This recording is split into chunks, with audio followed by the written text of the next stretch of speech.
আসসালামু আলাইকুম, welcome to Moon's daily vlog. আশা করি সবাই ভালো আছেন। অনেকেই তো অনেক ধরনের ঝালমুড়ি খান, কিন্তু আজ আমি বানিয়ে ফেললাম আমার স্বাদের ঝালমুড়ি।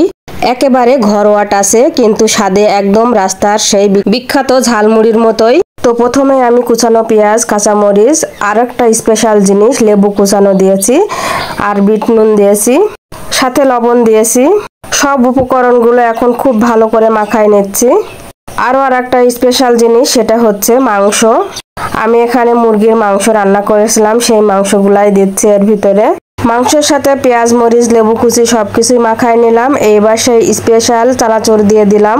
চানাচুর না হলে তো ঝালমুড়ি জমেই না, সেই জন্য চানাচুরটা দিয়ে দিয়ে সবকিছুই মাখায় নিলাম। এরপর দিয়ে দেব খাঁটি সরিষার তেল, যা ঝালমুড়ির প্রধান আকর্ষণ বলে মনে হয় আমার কাছে। এর যে একটা ঘ্রাণ আছে, সকল মুড়িকেই বিখ্যাত করে তোলে। ব্যাস, আমার মাখানো শেষ। এবার দিয়ে দিচ্ছি সেই স্পেশাল মুড়িগুলা। প্রথমেই কিন্তু সবাই মুড়ি দেয়, তারপরে কিন্তু সব উপকরণগুলো দেয়, কিন্তু আমি আজকে অন্যরকম ভাবে করলাম। তো মুড়ি মাখানো প্রায় শেষই হয়ে আসছে, ঘরে সবাইকে ডেকে নিয়ে আসলাম। তো প্রথম কামড়ে যে কথা বললো, সে কথাটা আপনারা নিজে কানেই শুনে নিন। কি বললো সেটা আপনাদের ভাইয়া।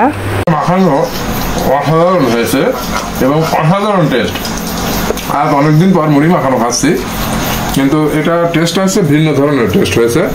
যেমনি কালার হয়েছে তেমনি স্বাদ হয়েছে। আপনারা অবশ্যই এটা ট্রাই করবেন।